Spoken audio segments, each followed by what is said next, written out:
Oi pessoal, sejam bem-vindos à sexta videoaula de estruturas de dados e nessa videoaula nós vamos começar a remover os elementos da lista. Essa videoaula vai ser focada em como remover elementos do início da lista.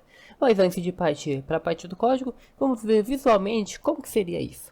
Vamos ver aqui então, a gente tem essa lista daqui e a gente quer remover o começo da lista. No caso, esse elemento 10 aqui, ó, a gente quer remover o primeiro elemento. Mas como que a gente faria isso?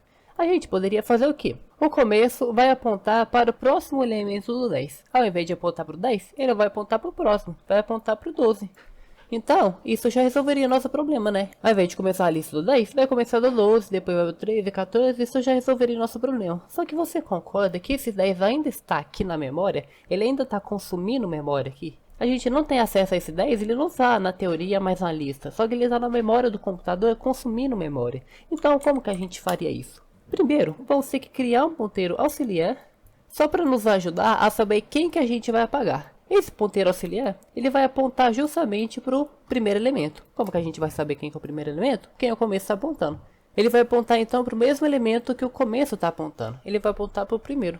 Agora que a gente tem esse ponteiro auxiliar que está apontando aqui para o 10, a gente vai fazer o quê? O começo, que vai ser esse ponteiro daqui, ele ao invés de apontar para o 10, ele vai apontar para o próximo elemento, no caso o 12. Agora que ele está apontando para o elemento 12, a gente vai fazer o quê?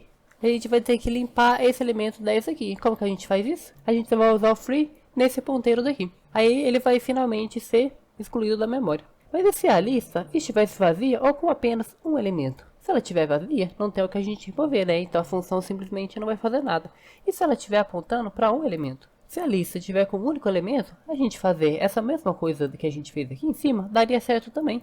A gente cria um ponteiro que vai apontar para o primeiro elemento. Depois a gente faz o começo apontar para o próximo elemento desse primeiro daqui, né? No caso, ele não tem o próximo, então o próximo é o nada, né? É o null. Então a gente vai fazer ele apontar para o nada.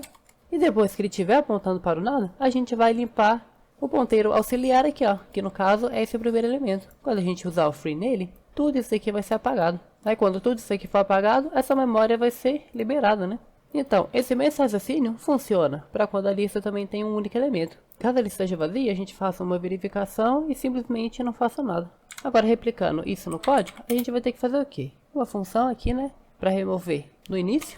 Então, vamos colocar aqui, ó, remover no início. Como essa função também vai mudar o ponteiro do começo, a gente vai precisar de um ponteiro para o ponteiro do começo. E a gente não vai precisar do valor, que a gente não precisa saber quem que é o valor, né? Só vai precisar remover o primeiro elemento. A primeira coisa que a gente vai fazer vai ser criar um ponteiro auxiliar que vai apontar para o mesmo lugar que o começo está apontando.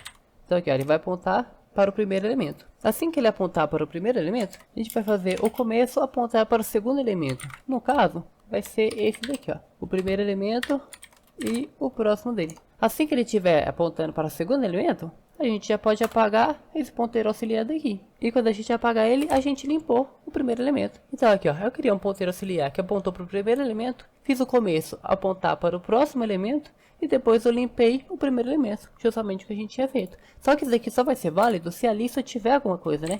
Então a gente tem que verificar se a lista não está vazia. Caso ela não esteja vazia, ela faz isso aqui. Caso contrário, a função simplesmente não vai fazer nada, né? A gente pode até colocar um else aqui, ó, para falar que simplesmente não está danilado, que a lista está vazia ou algo do tipo. Só que aqui no caso, vou optar por não fazer isso. Agora só falta a gente adicionar a opção aqui para a gente conseguir testar e ver se essa função está funcionando. Então, caso a pessoa digite 4, ela vai remover do início, aqui, ó. Caso a pessoa digite 4, ela vai remover do início e a função ela só pede o endereço do começo, né? Então até então tá tudo certo. Vamos ver aqui se a função está funcionando perfeitamente. A lista não tem nada até então. Eu vou adicionar alguns elementos aqui, ó. Eu vou adicionar o 10, vou adicionar o 11, aqui acabou saindo 1, né? Vou adicionar o 12 e adicionar o 13. Agora eu vou tentar remover o início. Se eu apertar a opção 4 aqui, ó, se eu selecionar a quarta opção, ele tem que remover esse 13 daqui e deixar o resto da lista. Vamos ver se está funcionando. Está funcionando perfeitamente, tá vendo? Se eu ficar aqui, ó, ele vai remover no início. E se não tiver nada, ele simplesmente não faz nada, tá vendo? Ele não tenta remover uma coisa que não existe. Então, esse remover daqui do início está funcionando perfeitamente. Então, essa função de remoção é um pouquinho mais fácil do que as funções de adição. Ainda mais que quando a gente chega nessa videoaula, a gente já teve que passar por adicionar no início, adicionar no final e no meio, né? Que é um pouquinho mais trabalhoso do que as funções de remoção. Então, essa videoaula foi um pouquinho mais simples. Espero que tenha dado para entender tudo. Qualquer dúvida, bota aí nos comentários. E até a próxima videoaula.